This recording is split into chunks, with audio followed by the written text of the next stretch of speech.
दोस्तों गुणनखंडों की संख्या से रिलेटेड लगभग हर साल एसएससी हो या रेलवे हो आपके एग्जाम में क्वेश्चन पूछता है। किस टाइप का क्वेश्चन पूछता है? इसमें देखिए दोस्तों 6 टाइप के क्वेश्चन बनते हैं। एक तो होता है कि कुल गुणनखंडों की संख्या, एक होता है शुद्ध गुणनखंडों की, एक सम होता है, एक विषम होता है, एक पूर्ण वर्ग होता है, एक अभाज्य गुणनखंडों की संख्या होता है। पहली चीज दोस्तों जानिए कि गुणनखंड जो होते हैं उनको भाजकों के नाम से भी जाना है। एग्जाम में भाजकों लिखे, गुणनखंड लिखे, गुणक लिखे, 3 टाइम से लिखेगा, कोई दिक्कत नहीं होनी चाहिए, सबके सब एक ही है, कंफ्यूज मत कर जाइएगा।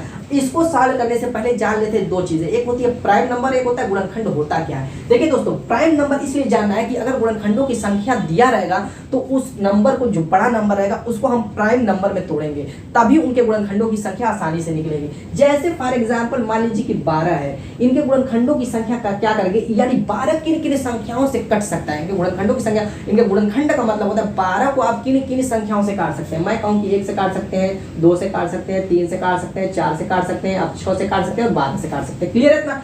इतने नंबर से आप 12 को काटेंगे, कट जाएगा, इसके अलावा किसी से नहीं कटेगा। तो जिन नंबर से ये कटेगा वही आपका क्या होता है दोस्तों, इसके गुणनखंड, यानी 12 के ये क्या हो गए, गुणनखंड हो गए। अगर कुल गुणनखंड की बात करें तो सबको जोड़ लेंगे, क्या है 1 2 3 4 5 6 नंबर आ रहा है तो ये 6 हो जाएगा कुल गुणनखंडों की। और सम जानते हैं, सम गुणनखंड का मतलब होता है जो 2 से कट जाए, यानी कि 2 है, 4 है, 6 है, 12 है, 4 दिख रहे हैं तो ये सम हो जाएगा। 3 1 है आपका, ये भी सम हो जाएगा, यानी कि 2 हो गया। तो इस तरीके से दोस्तों सम, विषम और आपका पूर्ण है, अभाज्य, ये सारी चीजें इस वीडियो में लास्ट तक बने रहिएगा, बहुत ही इंटरेस्टिंग वीडियो होने वाला है। अब चलिए दोस्तों जानते हैं पहले प्राइम नंबर के बारे में।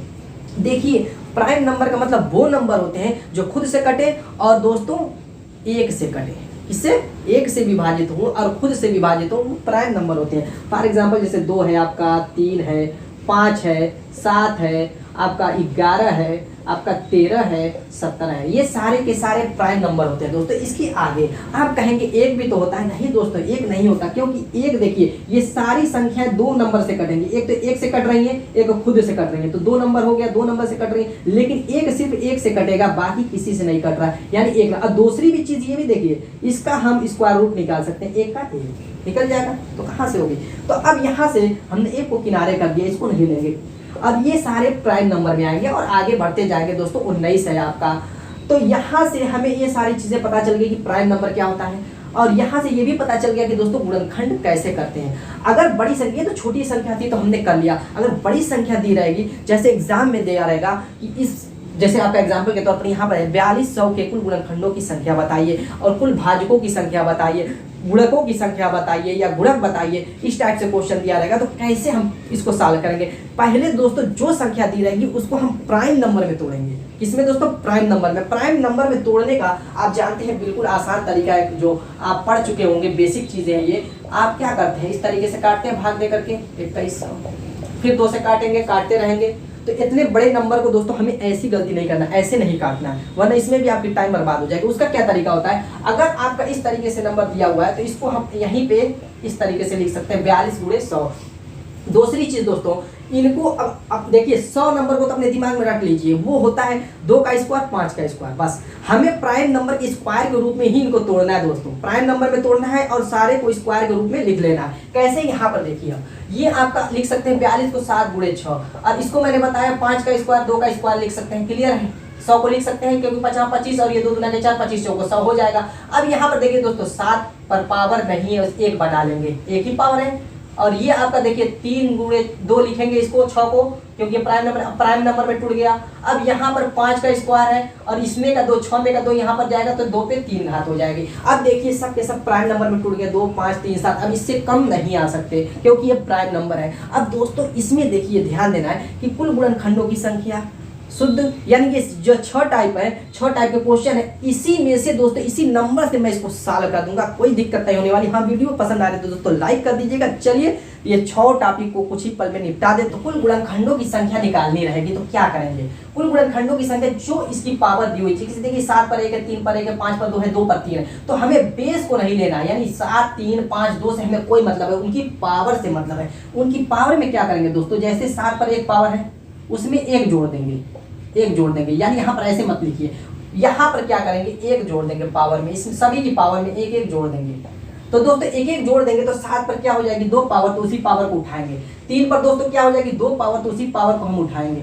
5 पर दोस्तों 3 पावर हो जाएगी तो उसी पावर को हम लिखेंगे, और 3 पर 2 पर दोस्तों 4 पावर हो जाएगी तो उसी, यानी सब पावरों में एक एक जोड़ करके उन सबका गुणा कर देंगे। 4 दिए 12 चौको दोस्तों क्या हो जाएगा 48 हो जाएगा। यही दोस्तों आपका आंसर हो जाएगा। कुल गुणनखंडों की संख्या निकालने के लिए क्या करेंगे, पहले प्राइम नंबर में तोड़ेंगे, उनकी पावर के रूप में बनाएंगे, उनकी पावर के रूप में बनाने के बाद उनकी पावर में एक एक प्लस ऐड करके उन सब पावरों का गुणा कर देंगे, फिर आपका जो आंसर आएगा वही कुल गुणनखंडों की संख्या हो जाएगी। शुद्ध गुणनखंडों की संख्या का मतलब क्या होता है दोस्तों, पहले वो समझ लीजिए। जैसे मैं अभी 12 ही का एग्जांपल दिया था, तो आप क्या कहते हैं 1 2 3 4 6 12, इतने से हम इसको काट सकते हैं। क्लियर है इतना?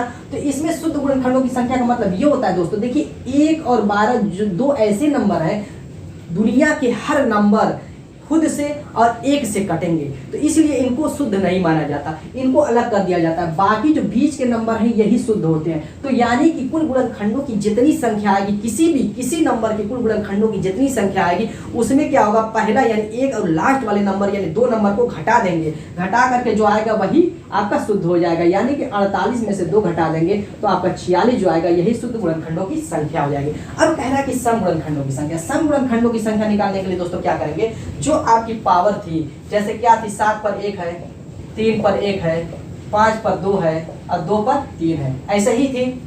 तो इसमें हमें करना क्या दोस्तों, देखिए सम गुणनखंडों की संख्या पूछे तो जो सम नंबर दिख रहा है, 2 सम नंबर है, बाकी सबका सम विषम दिख रहा है, उसकी घात को ज्यों करते हुए लिख लेंगे। 3 है 3 लिख लेंगे, बाकी सबकी घात में 1 1 प्लस कर देंगे, 1 1 दोस्तों प्लस कर देंगे। सम वाले को यूं ही लिख लेंगे, बाकी क्या करेंगे कर देंगे, तो 2 का है 3 हो जाएगा, ये 2 हो जाएगा, ये आपका 2 हो जाएगा। क्लियर है इतना? अब यहाँ पर गुणा कर लीजिए, 3 3 9 2 के 18 2 के 36 हो गया।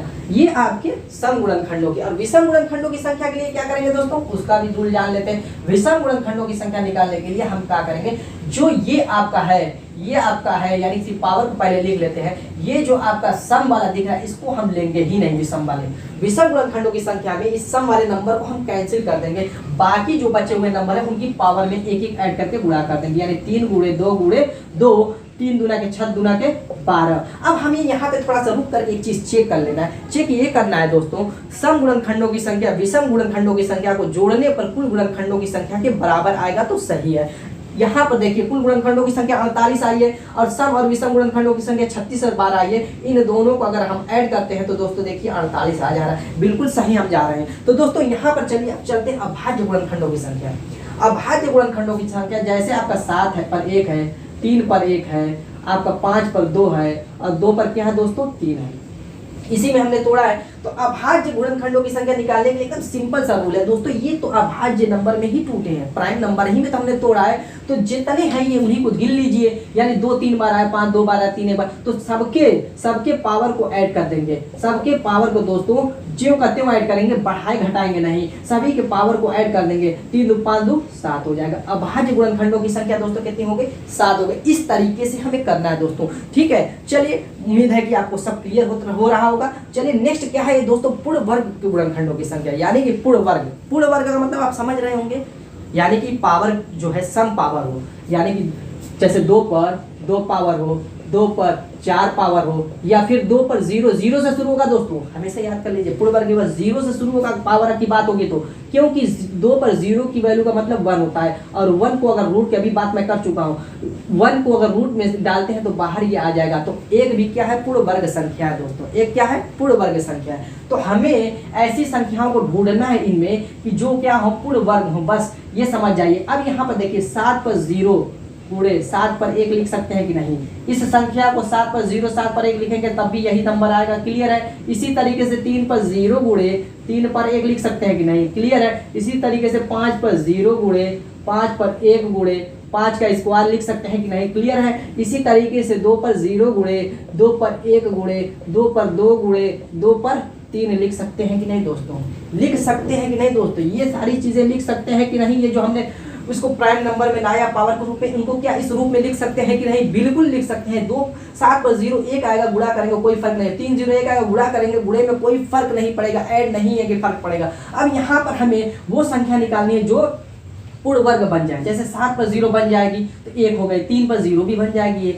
5 पर 0 भी बन जाएगी, 5 पर 1 घात, 3 पर 1 घात, 7 पर 1 घात नहीं बनेगी तो नहीं लेंगे। यहाँ पर 5 का स्क्वायर बन जाएगी, इसको ले लेंगे। 2 पर 0 ले लेंगे, 2 का स्क्वायर ले लेंगे, 2 पर 3, 2 पर 1 नहीं बनेगी, उसको नहीं लेंगे। अब इन्हीं संख्याओं को गिन लेंगे, 1 2 3 4 5 6। दोस्तों कितनी होगी? 6 हो गई। यही दोस्तों आपका आंसर हो जाएगा। तो दोस्तों एक ही नंबर, हाँ दोस्तों एक चीज जाते जाते एक चीज और मैं बता देता हूं। देखिए दोस्तों, इस रूप में भी संख्या दिया रहेगा और दोस्तों आपका इस रूप में भी संख्या खुद पावर के रूप में, आपकी मेहनत जो है वैसी ही की वैसी, यानी कि कम मेहनत करनी पड़ेगी, डायरेक्ट जो है आपका पावर के रूप में ही दे सकता है। इस तरीके से आपका दोस्तों 11 पर 2 इस तरीके से भी दे देगा और इस तरीके से दे करके पूछ सकता है। ये सारे क्वेश्चन जो आपके 6 क्वेश्चन, इसमें से कोई भी क्वेश्चन ये संख्या दे करके भी पूछ सकता है। मैं इसलिए इसको नहीं बनाया क्योंकि इसको मैंने बता दिया तो क्लियर हो गया, इसको बताने की जरूरत नहीं है, तो खुद दिया रहेगा तो आप डायरेक्टली निकाल सकते हैं। तो इसलिए मैं जाते जाते बता रहा हूँ कि कंफ्यूज मत कर जाइएगा दोस्तों कि इस रूप में तो दिया नहीं है, ये कौन सा नंबर दे दिया। तो ये तो खुद तोड़ करके जो मैं लास्ट में बनाया हूँ उसी रूप में दिया है, तो ये मेहनत आपको बीच वाली नहीं करनी पड़ेगी, डायरेक्ट इसको सॉल्व कर सकते हैं। दोस्तों उम्मीद है कि आपको वीडियो पसंद आएगी। मिलेंगे ऐसे धमाकेदार टॉपिक के साथ अपने नेक्स्ट वीडियो में, तब तक के लिए।